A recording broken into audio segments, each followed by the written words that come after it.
이 세상에서 일어나는 모든 일들은 이 세상 사람들만을 위한 것이 아니라 특별히 하나님의 백성들을 위해 주시는 사인이 되는 경우가 참 많이 있습니다. 예수님 당시에도 사고가 나서 사람들이 한꺼번에 죽는 그런 일들이 있었습니다. 누가복음 13장에 보면 빌라도가 갈릴리 사람들을 살해하는 그런 사건이 있었습니다. 또 실로암 망대가 무너져 가지고 18명이 한꺼번에 죽는 그런 사건이 있었습니다. 여러분, 이런 일들이 일어날 때 사람들은 갈릴리 사람 중에서 그 죽은 사람들이 뭔가 하나님 앞에 잘못한 게 있겠구나, 죄가 많구나, 그렇게 정죄하는 마음을 가졌습니다. 예루살렘 사람 중에서 망대가 무너져 죽은 18명, 뭔가 하나님 앞에 잘못한 죄가 있었기 때문에 하나님이 벌 주시는구나, 그런 마음을 가졌습니다. 그리고 자신들의 문제는 생각하지도 않고 있었습니다. 그때 주님께서 말씀하십니다. 그 사람들 너희보다 더 죄가 많아가지고 그 죽는 자리에 나간 거 아니다. 그 일들은 아직까지 살아있는 사람들을 위해서 하나님이 주시는 메시지다. 너희도 회개하지 않으면 다 망할 수 있다. 사고가 사람을 죽이는 게 아니고 죄가 사람을 영원한 죽음의 자리에 들어가게 한다. 여러분, 믿음이 있는 사람은 죽어도 괜찮은 거예요. 하나님의 나라에 가는 길이 바로 죽음이에요. 언젠가는 아무리 우리가 죽음을 피하고 이리저리 도망가려고 해도 때가 되면 다 주님 부르실 때에 가게 돼 있는 것입니다. 문제는 우리가 하나님 앞에 설 준비가 제대로 되어 있는가? 핵심적으로 말하면 죄 문제 해결되어 있는가? 거기에 죽음을 맞이하는, 여러 가지 재앙을 맞이하는 우리의 마음 자세와 태도가 결정되는 것입니다. 오늘 우리 주위에 일어나는 여러 가지 이 일들을 바라보면서 하나님께서 산불과 가뭄을 통해서 우리 자신을 한번 다시 돌아보게 하셨고, 이제는 코로나 바이러스를 통해서 저희들을 다시 돌아보게 하시는데, 고린도후서 13장 5절 말씀처럼 너희가 믿음 안에 있는가? 너희 자신을 시험하고 너희 자신을 확증하라. 이 말씀대로 여러분, 믿음이 있는 자는 두려워하지 않습니다. 믿음이 있는 자는 풍랑이 일어나도 흔들리지 않습니다. 믿음이 없으면 조그만 바람만 불어도 두려워하고 염려하고 걱정하고 흔들릴 수 있어요. 오늘 우리 자신이 이 풍랑 때문에 더 주님으로부터 멀어지고 세상으로 가는 것이 아니고 풍랑 인연해서 더 주님께 빨리 가게 되어지는, 그리고 우리의 믿음이 점점 더 약하여지지 않고 강하여지고 담대해지는 그런 은혜가 저와 여러분에게 있으시기를 바랍니다. 바이러스와 죄의 공통점이 무엇인가? 어떤 목사님이 그런 지적을 하신 걸, 글을 쓰신 걸 보았습니다. 보이지 않는다는 데 문제가 있습니다. 여러분, 바이러스 균이 보인다면, 그리고 코로나 바이러스 걸린 사람의 얼굴이 빨갛게 다 바뀐다면 우리는 그 사람 가까이 안 가면 되는 것입니다. 가까이 올 때 피하면 되는 것입니다. 근데 보이지 않는다는 데 문제가 있습니다. 이게 독감인지 바이러스인지. 이제 호주는 지금 이제 가을로 접어들고 이제 독감이 유행하기 시작하기 때문에 이 증세가 비슷하기 때문에 이제 더 두려워하는 그런 자리에 있는 거예요. 이제 자가격리를 하라고 하니까 지금 열나시고 기침하신 성도님들이 스스로 다 집에 계시면서 우리 찬양대도 자리가 많이 비었고 오늘 일부 예배도 자리가 많이 비어 있는 것을 보는데, 죄의 문제도 그렇습니다. 우리 멀쩡하게 앉아 있지만 속은 다 썩었을 수 있어요. 죄악이 덕지덕지 묻어가지고 하나님 올 때는 막 악취가 가득하고 냄새가 가득할 수 있는데, 오늘 우리의 코로 그걸 맡을 수가 없고 우리 육안으로 보지 못하니까 그냥 별일 없는 것처럼 지나가는 경우가 많다는 것입니다. 치명적이기는 한데 보이지 않는다는 데서부터 오늘 우리 자신들이 그것을 느끼지 못하는 경우가 많다는 것입니다. 또 한 가지를 말씀하셨는데 쉽게 전염이 된다는 것입니다. 여러분 누룩처럼 그 밀가루에다가 그 누룩 집어넣으면 금방 퍼져서 전체를 오염시키고 마는 것처럼, 여러분 확진자 한 사람이 교회 공동체에 들어오면 그 함께 예배했던 주위에 있는 사람들에게 그것이 너무 쉽게 퍼져나가가지고 이제는 그 공동체 전체가 문을 닫아야 되는 그런 상황까지, 학교도 문을 닫고 병원도 문을 닫고, 여러분 전염되는 이것 때문에 문제가 생기는 거예요. 근데 여러분 이 죄도 그렇습니다. 여러분 좋은 것은 잘 전염이 안 돼요. 좋은 것은 그것을 퍼뜨리려면 막 시간이 엄청 걸려요. 좋은 말은 잘 안 퍼져나가더라고요. 여러분 SNS를 통해서 받는 말은 어떤 말입니까? 다 안 좋은 소식이 막 들려와요. 가짜 뉴스들이 얼마나 그렇게 빨리 퍼져나가는지 모르겠어요. 여러분 죄도 그렇습니다. 오늘 우리도 모르는 사이에 우리가 악한 생각과 삶을 살아가고 있으면 금방 우리 주위 사람들에게 그것을 전염시키는, 그래서 보면 조금 있으면 그 퍼뜨린 부정적인 말이 온 공동체 안에 막 돌면서 사람들의 생각을 부정적으로 만들어버리는 그런 경우들이 많이 있습니다. 가정 안에서 부모들이 행하는 그거 금방 자녀들에게 전염되어서 그대로 대를 이어가면서 이 악한 것이 끊어지지 않고 이어지는 것을 보게 됩니다. 그래서 이 악한 전통이 잘 사라지질 않습니다. 사람이 바뀌고 시간이 지나간다고 없어지는 문제가 아니고, 여러분 아담부터 시작한 그 일이 온 인류 전체를 죽음 가운데로 몰아넣고 죄악 가운데로 몰아넣는 그 무서운 결과를 가져오는 것을 보게 되는 것입니다. 예수님께서 이 땅에 오셔서 해결하려고 하신 문제가 뭡니까? 우리는 예수님 사역 시작하면서 어떤 일을 하셨는가? 그죠? 지난 한 주일 동안 묵상을 했습니다. 예수님의 사역 중에 제일 중요한 사역이 뭐였습니까? 말씀을 전파하신 거예요. 복음을 전파하시는 거예요. 그런데 복음만 전파하지 않으셨어요. 복음 전파와 함께 주님이 하신 일은 뭡니까? 제일 많이 하신 게요, 귀신을 쫓아내고 병을 고치시는 거예요. 여러분 특별히 우리가 말씀 묵상하다 보니까 이 귀신들 쫓아내시는 거 예수님 많이 하신 걸 보게 돼요. 여러분 이번에 바이러스가 돌게 되니까요, 전혀 하나님과 상관없는 사람들이 이걸 마귀라고 말하는 것을 우리가 듣게 됩니다. 여러분 지난번에 부시파이어 일어났을 때 세상 뉴스가 종말이다, 말세다, 막 이런 이야기 하는 것처럼 자기도 모르게 그렇게 성경적인 용어를 쓰듯이 전혀 그 입에서 그런 단어가 안 나올 사람들에게 그런 말을 우리가 듣게 되는 것이에요. 지난 1월 28일 중국 관영 CCTV 보도에 따르면 시진핑 주석이 인민대회당에서 신종 코로나 대응을 위해서 방중한 세계보건기구 사무총장과 만나가지고 한 이야기가 보도가 되었습니다. 전염병은 마귀고 우리는 마귀를 숨도록 내버려 두지 않겠다. 여러분 이 공산주의자들이 뭡니까? 영적인 존재를 다 부인하는 사람들이에요. 그래서 교회도 문 닫게 만들고, 그죠? 하나님 없다 무신론을 퍼뜨리고. 그런데 그 입에서 이건 마귀다, 마귀하고 싸워서 절대로 숨도록 내버려 두지 않고 다 찾아내 가지고 없애겠다, 이 영적인 단어를 쓰고 있는 걸 봅니다. 여러분 이 코로나 바이러스를 통해 한국에서 일어나는 재미있는 일은 그동안 영적 바이러스 역할을 했던 신천지를 하나님 드러내시는 거예요. 그 이만희의 실체가 그 기자회견 하면서 고스란히 드러났습니다. 그냥 보통 나이 드신 분들하고 똑같아요. 잘 안 들려가지고 옆에서 이야기를 해줘야 돼요. 이렇게 하세요, 저렇게 하세요, 시키는 대로 움직이고, 그죠? 한 늙은이밖에 안 돼요. 그런데 그 안에 빠져 있는 사람들은 그걸 예수님처럼 생각해요.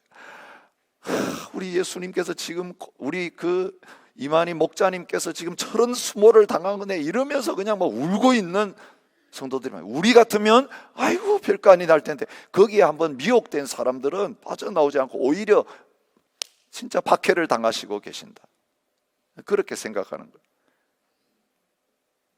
그 이만희가 2월 21일 신도들에게 소셜미디어를 통해 특별 편지를 보냈습니다. 근본 병마 사건은 신천지가 급성장됨을 마귀가 보고 이를 저지하고자 일으킨 마귀의 짓이다. 누가 마귀입니까?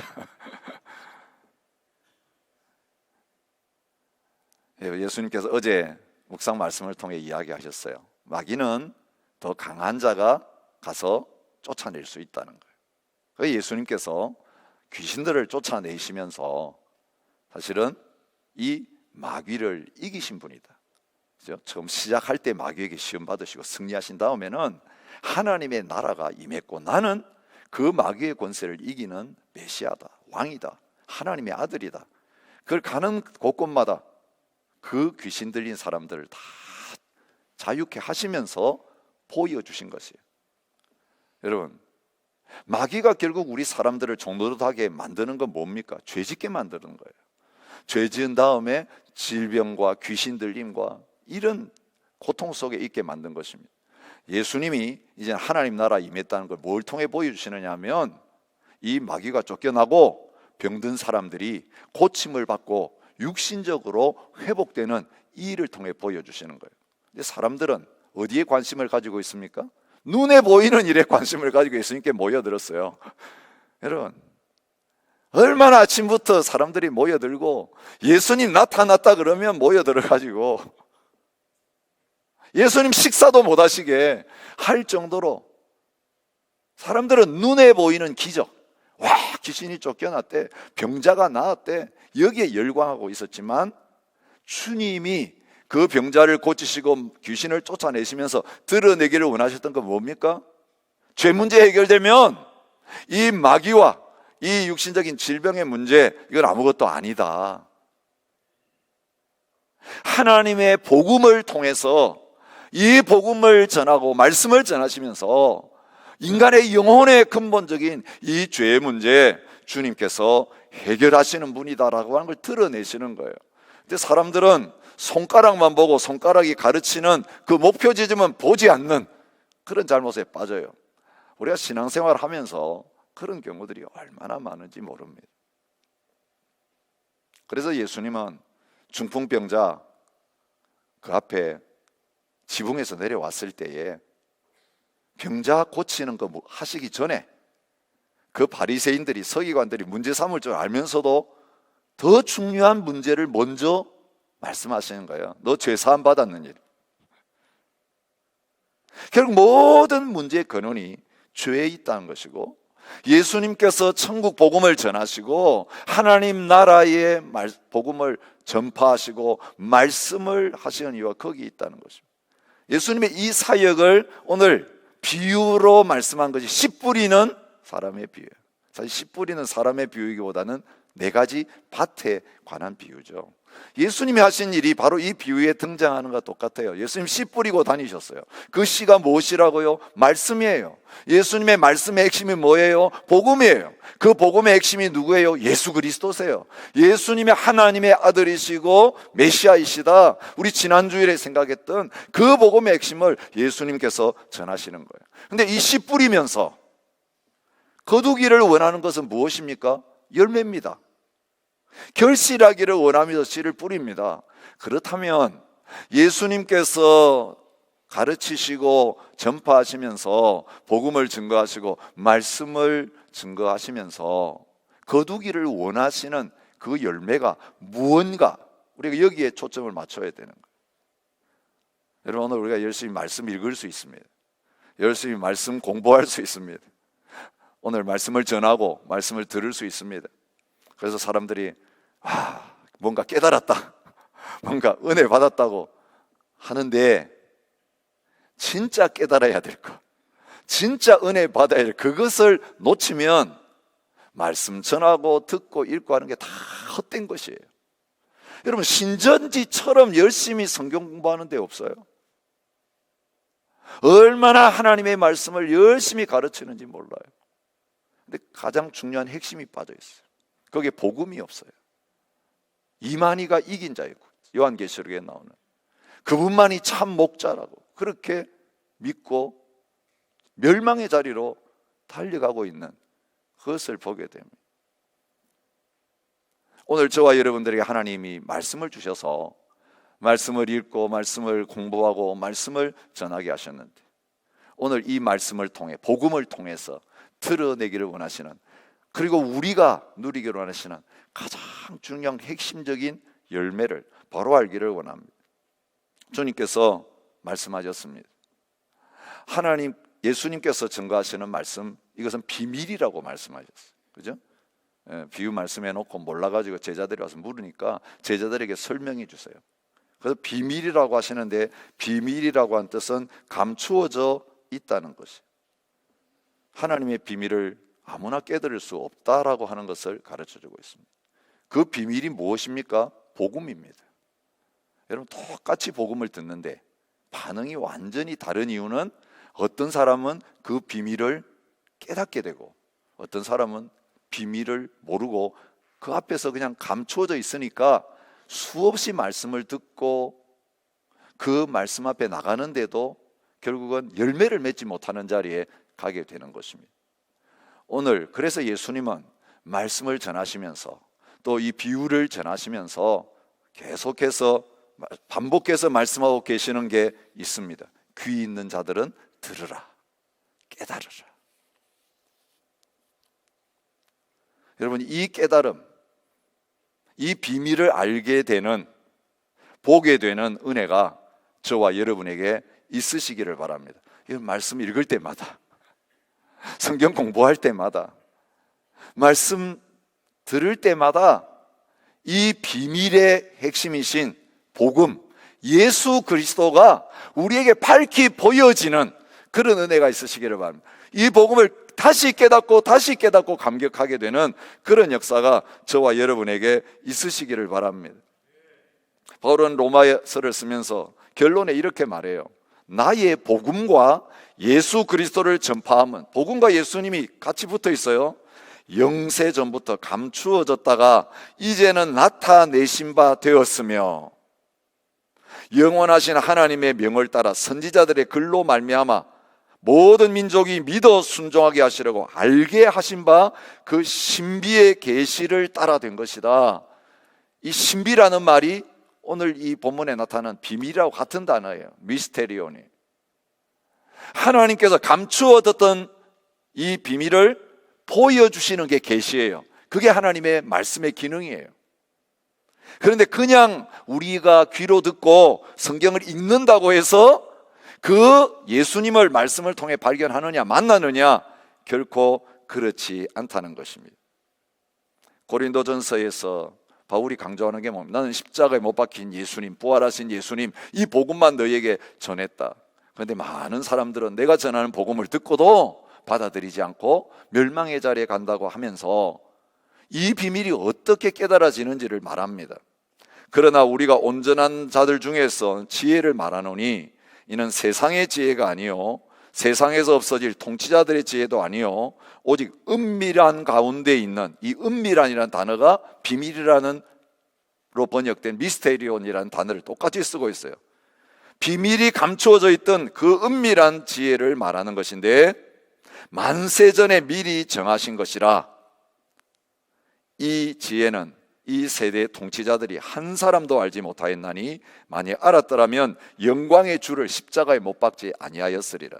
기록된 바 하나님이 자기를 사랑하는 자들을 위하여 예비하신 모든 것은 눈으로 보지 못하고 귀로 듣지 못하고 사람의 마음으로 생각하지도 못하였다 한과 같으니라.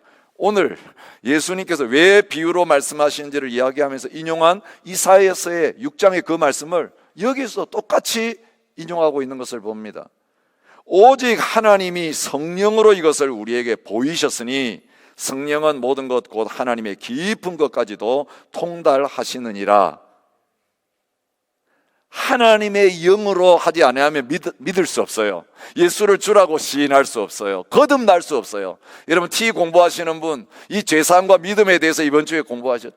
이 기초적인 단계, 여러분, 나는 믿게 되었다. 이게 얼마나 놀라운 하나님의 은혜와 기적인지 여러분 깨달으시고 감사하시기 바랍니다.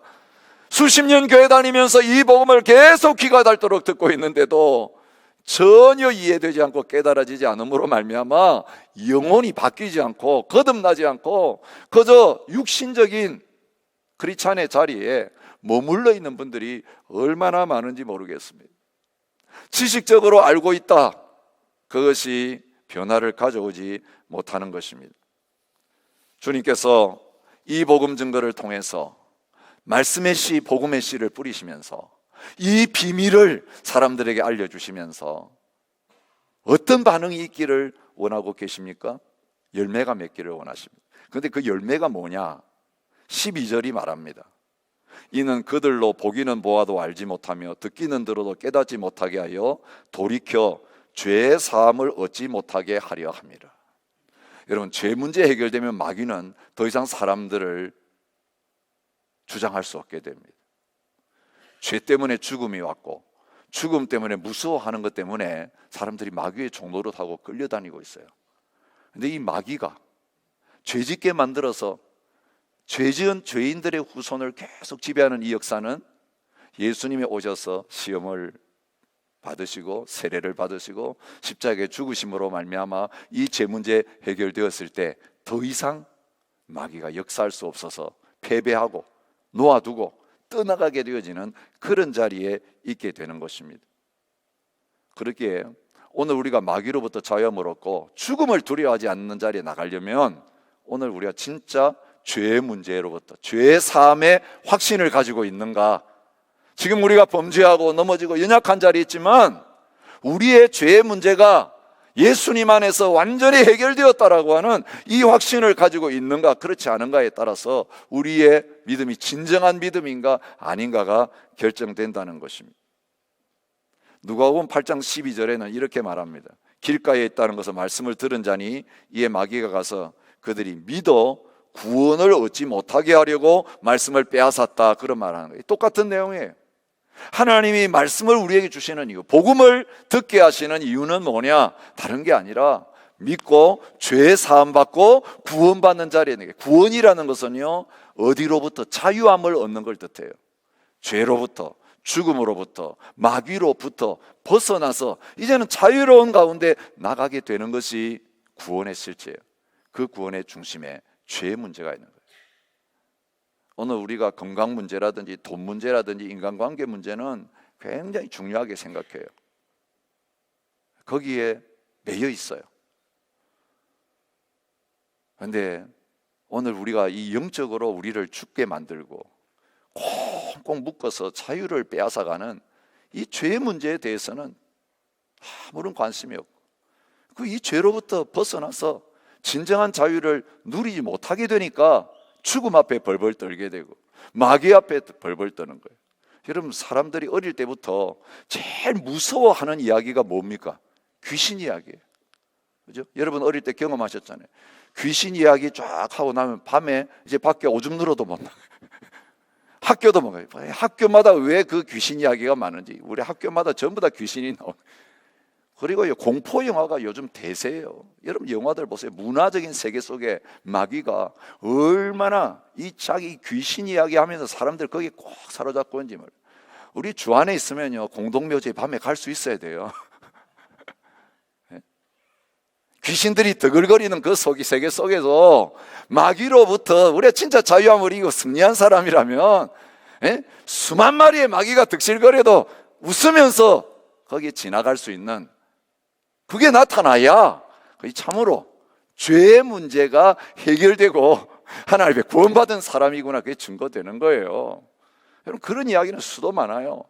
무당이 굿하는데 교회 다니는 믿는 애 하나가 가도 굿이 안 돼가지고 예수 믿는 사람 예수장에 있는가 봐가지고 쫓아내고 나서야 구설하는. 여러분 우리가 마귀를 두려워야 될 게 아니라 마귀가 예수 믿는 사람 앞에 벌벌 떨어요. 예수님 등장하자마자 귀신 들린 사람들이 어떻게 했어요? 먼저 달려와가지고 예수님 알아보고 우리를 멸망시키려 오셨나이까? 당신이 누군지 우리는 압니다. 참 놀랍죠. 아이러니하죠. 예수님 제자들 3년 따라다니면서도 예수님이 진짜 누구신지 몰랐고, 수많은 무리들이 예수님 따라다니면서 떡 얻어 먹고 귀신 쫓겨나고 병고침 받아서 예수님이 진짜 누군지 몰랐는데 귀신은 용하게 알았어요. 오히려 먼저 와가지고 우리 좀 살려주세요라고 벌벌 떨고 있는 거예요. 오늘 저와 여러분이 복음 안에서 이제 바른 믿음을 가짐으로 죄 문제 해결되고 구원의 확신을 갖게 됨으로 말미암아 얘는 병과 죽음과 마귀를 떨게 만들고 우리 주위에서 도망가게 만든 사람 되시기 바라요. 예수님이 왕이시기 때문에 열병 걸린 베드로의 장모집에 들어가가지고 만져가지고 손을 잡으니까 나았어요. 이 병이 오면 어떡하려고 손을 잡아요? 그 정도가 아니죠. 그 다음에 일어난 사건은 뭡니까? 제일 두려워하는 문둥병자. 그냥 말씀으로 고치시면 될 때 거리 유지하시면서 오히려 일부러 손을 대시면서 고치셨어요. 여러분, 우리에게 생명이 있고 우리에게 복음이 있다면 악한 것이, 더러운 것이 우리에게 올까봐 피해 도망가는 자가 아니라 그 한가운데 들어가가지고, 여러분 이 코로나 바이러스 가운데도 하나님 그 죽어가는 영혼들 살리려고 간호사들, 의사들이 감염돼서 죽어가면서도 병원을 떠나지 않고 환자 곁을 떠나지 않고 그들 살리려고 몸부림치는 것처럼 이 죽어가는 영혼들 한가운데 들어가서 그들에게 복음을 증거해서 예수님처럼 우리는 죽어도 복음으로 그들이 살아나게 만드는 그 역사를 이루어낼 줄 믿습니다. 여러분, 자세를 바꿔야 됩니다. 오늘 주님이 저와 여러분에게 진정한 생명이 되시고 왕이 되시고, 오늘 우리가 죄의 문제, 죽음의 문제, 마귀의 문제를 해결했다면 그 자리에 나가게 될 줄 믿습니다. 근데 문제는 우리가 이 복음을 알고 있는데, 들었는데 진짜 구원받았는지, 진짜 제사받고 지금 주님이 오셔도 나를 데려가도 레디 되어 있는 가운데 있느냐? 여러분, 어쩌면 오늘 저희들이 하나님 앞에 드리는 예배가 마지막이 될 수도 있어요. 그죠? 장담할 수 없어요. 오늘 이 시간 여러분이 주님 앞에 여러분의 영적인 상태를 정확하게 진단하셔서 이제는 그 두려움에 매여 있는 자리에서 죄의 종로를 하면서 다 끌려다니고 죄책감에 사로잡히고, 그래서 조금만 일만 일어나도 아이고 하나님이 나한테 벌 주시는가 보다 이래가지고 벌벌 떨고 죽기가 두려워가지고 아주 나 죽을 준비 안 됐어요. 지금 데려가시면 안 돼요. 여러분, 암 선고 받는 게 겁이 나고 옆에서 사람이 죽어가는 게 벌벌 떨리고 마귀가 찾아와가지고 위협하면 거기에 벌벌 떨면서 절하는 그런 수준의 자리에서부터 누가 나를 정죄하리요? 누가 나를 참소하리요? 그리스도의 사랑에서 죽음도 나를 끊을 수 없다. 어떤 질병도 주님과 나 사이에 개입할 수 없다. 담대하게 선포하고 승리의 자리로 나가는 저와 여러분 되시기를 바랍니다. 말씀을 듣기는 들었는데, 예수님 만나서 가르침을 받기는 바랐는데, 교회 다니면서 복음을 듣고 복음을 알기는 한데 아직까지도 구원받지 못한 자리에 서 있는 사람들이 많아요. 속지 마셔야 돼요. 오늘 이 네 가지 밭을 통해 한번 점검해 보십시오. 세 밭은 구원받지 못한 사람이에요. 세 가지 밭의 사람은 죄삼에 대한 확신이 없는 사람이에요. 여러분, 마지막 올 때 주님은 알곡만 거둬드리세요. 쭉정이는 다 태워서 처리하세요. 그게 지옥불이에요. 이 세 가지 사람들, 비밀을 깨닫지 못한 외인이라고 말씀하고 계세요. 비밀을 깨달은 사람은 외인이 아니라 이제는 한 식구예요. 같이 죽고 같이 사는 한 식구예요. 길가 어떤 사람이라고 말씀하십니까? 말씀을 듣기는 듣는 거예요. 뿌리기는 뿌렸잖아요. 복음을 뿌렸다는 건 들었다는 거예요. 그런데 들었을 때에 사탄이 즉시 와서 그들에게 뿌려진 말씀을 빼앗는 것이요. 여러분, 새가 와서 씨를 쪼아서 먹어버린 상태잖아요. 왜 그랬을까요? 그 속에 안 들어가는 거예요. 뿌리기는 뿌렸는데 마음에 들어가지를 않고 튕겨나, 접수되지 않아요. 그때 마귀가 바로 와가지고 그 말씀을 빼앗아 가버렸어. 복음을 깨닫지 못한 그런 완고하고 굳어있는 상태를 가르치는 거예요. 여러분, 이 마가복음 속에서 이 사람들이 어떤 사람들이었습니까? 예수님 앞에 늘 있었는데 늘 주님의 말씀을 한 번도 제대로 받아들인 적이 없는 사람들 누굽니까? 바리새인 서기관들이에요. 말씀 전문가들이에요. 구약을 통달하고 가르치는 사람들이에요. 그런데 복음 앞에서는 늘 예수님 따라다니는데, 따라다니는 이유는 책 잡으려고 그랬어요. 비판하려고 그랬어요. 뭐 잘못된 거 하나. 그 말씀을 내가 받아들이려고 하지 않는 거예요. 이 말씀이 나를 향하여 주시는 하나님의 음성으로 마음이 안 열려 있어요.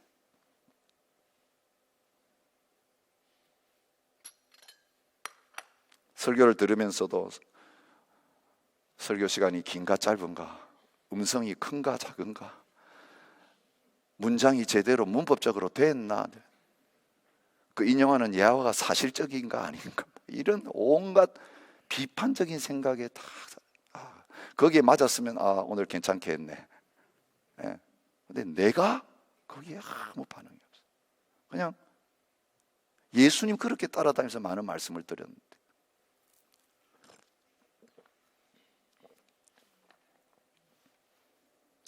그들의 마음이 완악함을 주님이 단식하셨다고 말하고 있어요.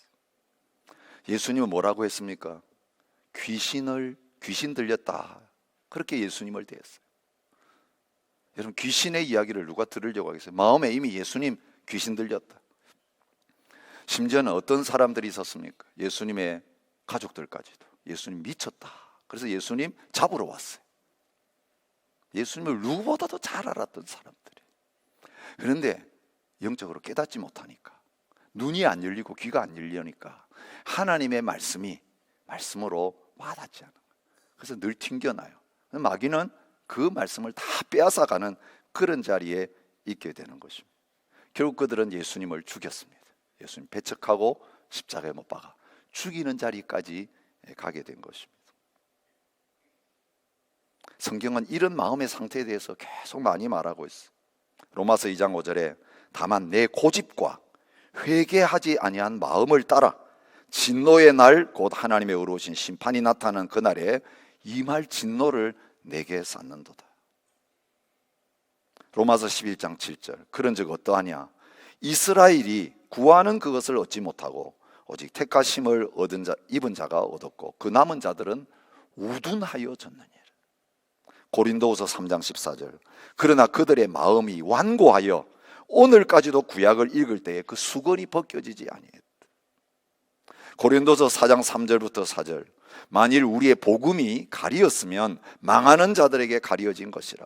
그 중에 이 세상의 신이 믿지 아니하는 자들의 마음을 혼미하게 하여 그리스도의 영광의 복음의 광채가 비치지 못하게 함이니라고 말합니다. 에베소 4장 18절 그들의 총명이 어두워지고 그들 가운데 있는 무지함과 그들의 마음의 굳어짐으로 말미암아 하나님의 생명에서 떠나 있도다. 근데 이상하죠. 하나님의 영적인 말씀, 복음의 말씀에 대해서는 딱 막혀 있어요. 그 말만 들으면 졸음이 와요. 그 말만 들으면 이해가 안 되니까 조는 게 당연해요.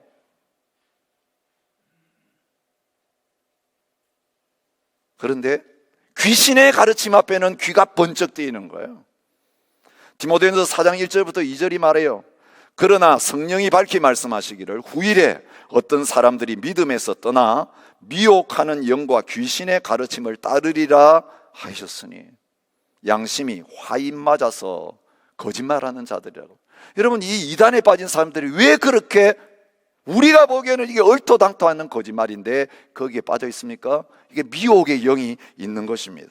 그리고 양심이 화인 맞은 것이에요. 오늘 저와 여러분들이 예수 그리스도 안에서 복음을 바로 깨닫고 죄 문제 해결되고 구원의 확신을 가지고 있으면 어떤 이단들이 와가지고 거짓말로 속여도 끄떡도 하지 않고 넘어가지 않는 거예요. 근데 교회는 오래 다녔는데 늘 죄 문제가 있는 거예요. 늘 하나님 앞에서 구원의 확신이 없이 그냥 양심의 가책만 느끼고 죄책감에 살던 이 사람들은 그들이 와가지고 유혹하고 귀신의 가르침, 이 거짓된 가르침 하면 거기에 귀가 솔깃해가지고 가게 되는 거예요.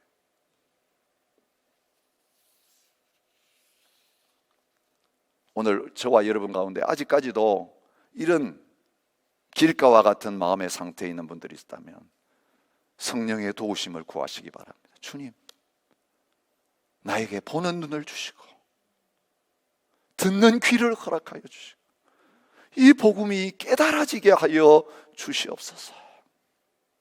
두 번째 밭, 돌밭입니다. 흙이 얇은 돌밭입니다. 씨가 뿌려졌을 때 받아들입니다. 싹까지 나옵니다. 근데 해가 돋은 다음에는 뿌리가 없어가지고 금방 말라서 열매를 맺지 못하는 자리에 가는 사람들이. 설명을 이렇게 하셨습니다. 말씀으로 인하여 환난이나 박해가 일어나는 때는 곧 넘어지는 자요. 여러분, 겉으로 볼 때는 복음을 아는 것 같아요. 반응이 바로 있어요. 기쁨으로 말씀을 받아요. 여러분, 예배 드리고 나갈 때에 기쁨으로 말씀을 받은 감격과 기쁨으로 은혜 받았습니다, 얼굴이 환해지고 나갈 수 있는데, 그게 죄 문제 해결된 증거 아니라는 거예요. 죄 문제가 해결되었으면 실제적으로 죄 문제가 끊어져야 돼요. 근데 현장에 나가가지고 어떤 어려움이 생기면 금방 옛날로 다시 돌아가 버리는 거. 일시적인 회개, 일시적인 회개, 일시적인 은혜 받은 거예요. 근데 근본적으로는 하나도 해결된 게 없어요. 뭘 통해 하나님이 진짜 믿음이냐 아니냐 검증하십니까? 검증하시는 방법은 환난과 박해를 통해서, 이 바람이 불어올 때에 남아있느냐 그렇지 않느냐를 통해서 참으로 믿는 자인가 믿지 않은가, 알곡인가 가라진가, 열매를 맺는 사람인가 열매가 없는 사람인가가 드러나는 것을 말씀하고 있습니다. 지금이 그때입니다. 그날들이 환난의 날이 되겠습니다. 창조하신 시초부터 지금까지 이런 환난이 없었고 후회도 없으리라. 지금 부는 바람은 시속 20km밖에 안 돼. 앞으로는 시속 100km가 불어올 거예요. 시속 200km 바람이 불어올 거예요.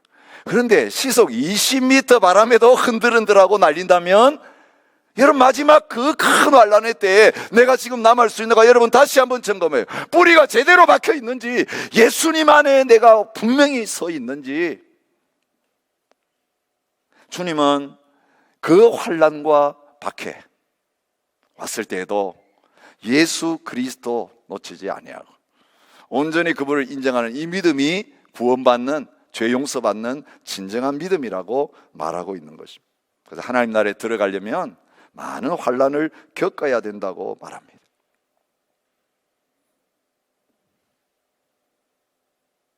하나님 나라를 위해서 헌신한 자들에게 세상에서 100배나 주시지만 박해를 겸하여 받고 오라고 주님께서 말씀하고 계십니다. 복음 때문에 많은 박해가 우리에게 다가올 것입니다. 많은 재앙이 우리의 마지막에 이제 다가올 겁니다. 우리 요한계시록을 통해 보았던 것처럼. 그런데 두 가지 반응이 나와요. 재앙이 일어날 때 하나님 욕하면서 원망하는 사람들과 그 재앙 가운데 목숨을 내놓고 증거하는 증인들, 둘로 확실히 갈라지게 되는 것입니다. 무리들 보십시오. 예수님 사역 시작할 때 정신없이 모여들었습니다. 우리가 이 3장까지, 오늘 4장 1절에도 나오잖아요. 무리들이 너무 많이 몰려와가지고 설교를 못 하시니까 어떻게 하셨어요? 주님이 항상 바닷가로 피해 가셨어요. 바닷가에도 몰려오니까 배에 들어가셔가지고 사람들을 띄워놓고 하셔서. 왜요? 서로 만지려고 그러니까.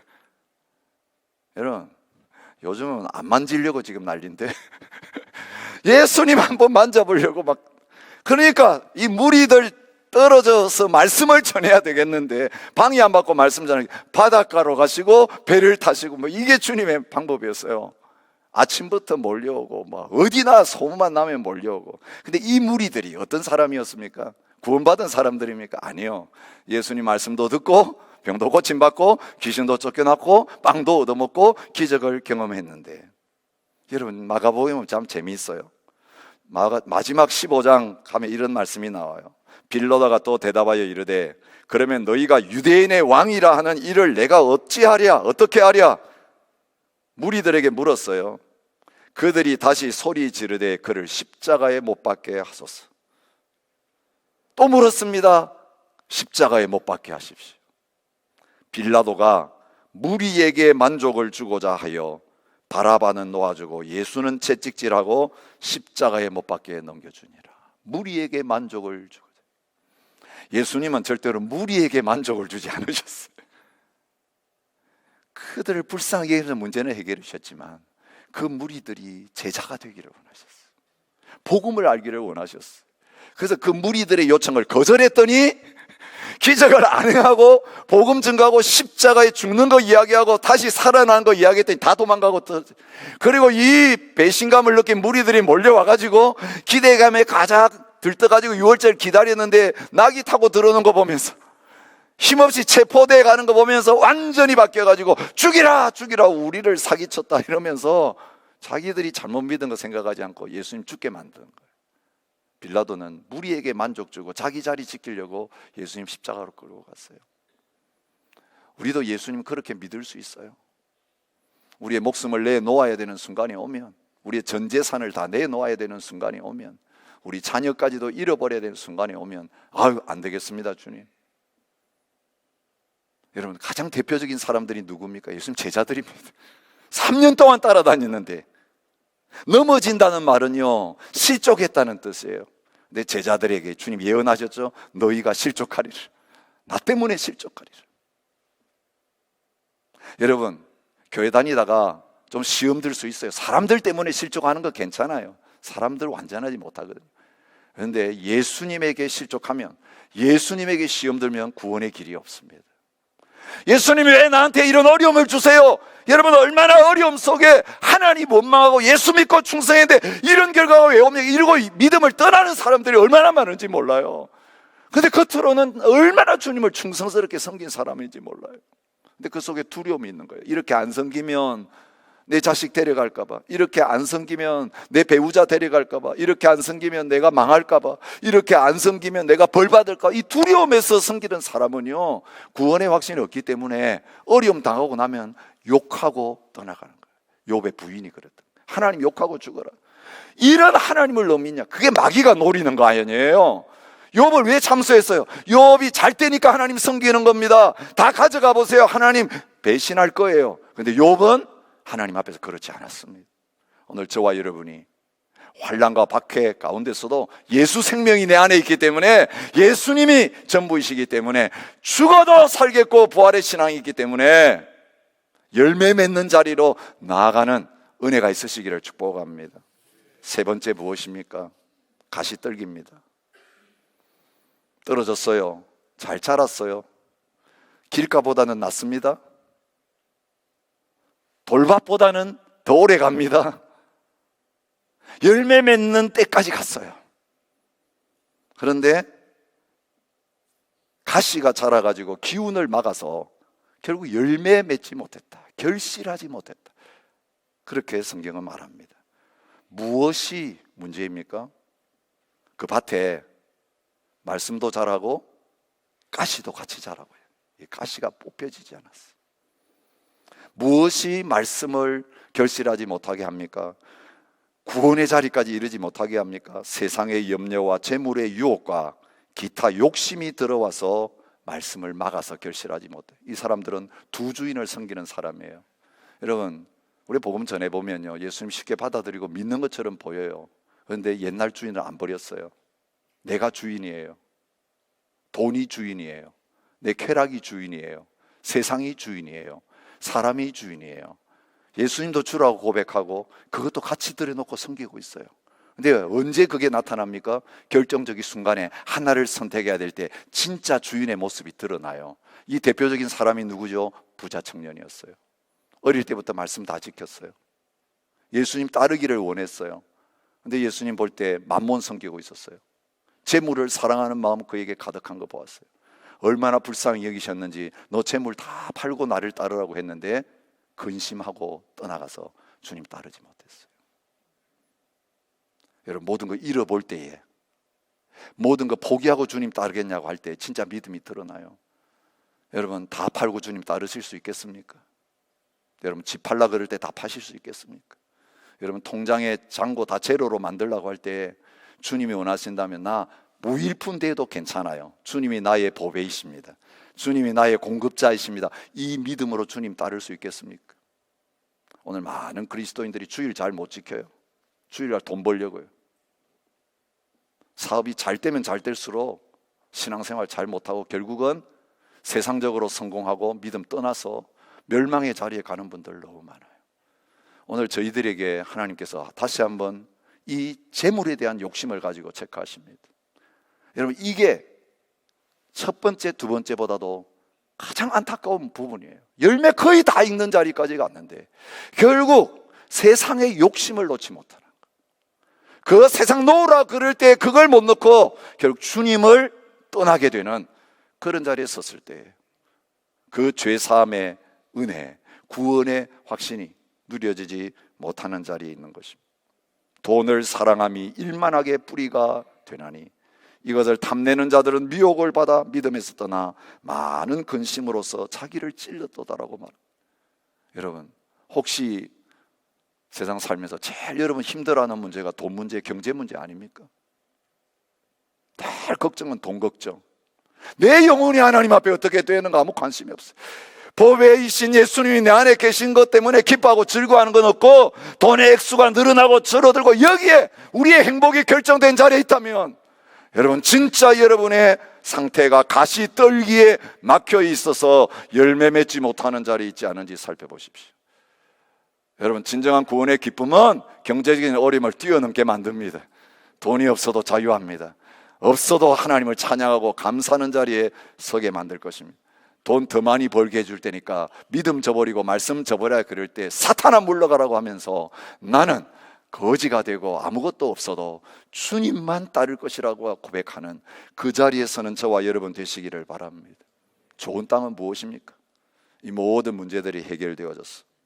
이제는 하나님의 말씀을 통해서 예수 그리스도가 내 마음속에 좌정하셔서 영접되어지고 온전한 주인의 자리, 그분만 나의 왕이 되시고 그분만 나의 생명이 되시고 그분만 나의 전부가 되시는 그 자리에 있는 사람이라고 할 수 있습니다. 여기 보면 말씀을 듣고 받아 결실하는 자니라 그랬는데요, 이 듣고 받고 결실한다는 단어가요 현재형이에요. 한 번으로 끝나는 일시적인 게 아니라 계속 된다는 거예요. 여러분, 어떤 상황에도 막을 수 없는 거예요. 세상이 감당할 수 없는 사람이에요. 여러분, 우리 안에 있는 예수 생명 그런 거예요. 예수님 누가 감당하겠어요? 예수님 누가 막을 수 있겠어요? 주님이 우리와 함께 있는 사람은 겉보기에는 별거 아닌 것처럼 보이는데 환난 날이 돼 보니까 이 사람이 우리와 다른 사람이구나 확실히 드러나는 거예요. 세상에 돈 좀 있다고 권력 있다고 건강하다고 우쭐대던 사람들이 어려움 당하면 벌벌벌 떨면서 도망가고 있는데 아무것도 없고, 그죠? 아무 존재감이 없었던 사람이 그 상황이 되니까 다 도망갔는데 그 자리에 남아있는 것이 드러나야, 그것이 우리가 예수 그리스도 안에서 이 하나님의 구원받은 백성으로서 살아가고 있는 것을 증거하게 된다는 것입니다. 지금이야말로 바로 주님이 복음이시고 이 복음을 내가 받았기 때문에 이제는 다른 기쁜 소식 없습니다. 주님이 나의 기쁨이십니다. 주님이 나의 행복이십니다. 주님이 나의 복이십니다. 주님이 나의 감사의 제목이십니다. 주님만 두려워합니다. 나는. 여러분, 이 고백하는 자리에 서는 저와 여러분 되시기 바랍니다. 여러분, 우리 손 세정제 놔놓고 열심히 손 닦고 그러시는데요, 주님이 자기 앞에 나오는 자들에게 회개의 과정이 꼭 필요하다고 말씀하세요. 손 씻지 않고 들어오면 안 된다. 죄인들아 손을 깨끗이 하라. 야고보 사도를 통해 말씀하십니다. 열심히 손 씻는 사람들 누구였습니까? 바리새인 서기관들이었어요. 열심히 손 씻고 밥 먹었어요. 그리고 왜 제자들은 손 안 씻습니까? 손 안 씻고 부정한 상태에 있으면 어떡합니까? 공격했는데 예수님 말씀하셨어요. 너희들 손 참 잘 씻는다. 이제 속으로 들어가는 게 사람 더럽게 하는 게 아니고 속에서 나오는 게 사람, 너희 속에는 온갖 더러운 게 무덤 안에 썩은 게 가득 차서 입만 열면 그게 나온다. 여러분, 죄 문제 해결되지 않은 사람은요 살아 있어 봐야 선한 영향력은 하나도 못 끼치고 다 사람들에게 죄를 전파하고 사망의 영향력을 미치는 자리에 있을 수밖에 없어요. 그런데 예수 그리스도의 피가 저와 여러분들 모든 죄와 사망으로부터 자유케 하셨습니다. 그 아들 예수의 피가 우리를 모든 죄에서 깨끗하게 하실 것이요, 만일 우리가 우리 죄를 자백하면 그는 미쁘시고 의로우사 우리 죄를 사하시며 우리를 모든 불의에서 깨끗하게 하실 것이요, 예수님 주에 몰려들었던 세리들, 장녀들, 수많은 죄인들 예수님 통해 가지고 구원받는 자리에 가게 되었던 것처럼 오늘도 나의 주가 되시고 나의 왕이 되신 예수 그리스도 주님만이 나의 구세주이시고 나의 주인이십니다. 십자가를 통해서, 보혈을 통해서 예수님 만나고 이제는 죽음을 두려워하지 아니하고 마귀를 두려워하지 아니하고 죄와 사망의 권세를 이긴 자로서 주님처럼 오늘 이 죄와 사망과 질병의 권세가 있는 이 세상 속에 들어가서 주의 복음을 증거하며 구원의 역사를 이루어내고 생명의 역사를 이루어내는 복된 하나님의 백성들이 되시기를 주의 이름으로 축복합니다. 우리 함께 자리에 일어나셔서 하나님 앞에 찬양했으면 좋겠습니다. 주님, 나에게 오셔서 나의 주가 되어주시고 나에게 하나님의 나라 백성 되는 이 아름다운 열매를 허락하여 주시옵소서. 우리 함께 찬양하겠습니다.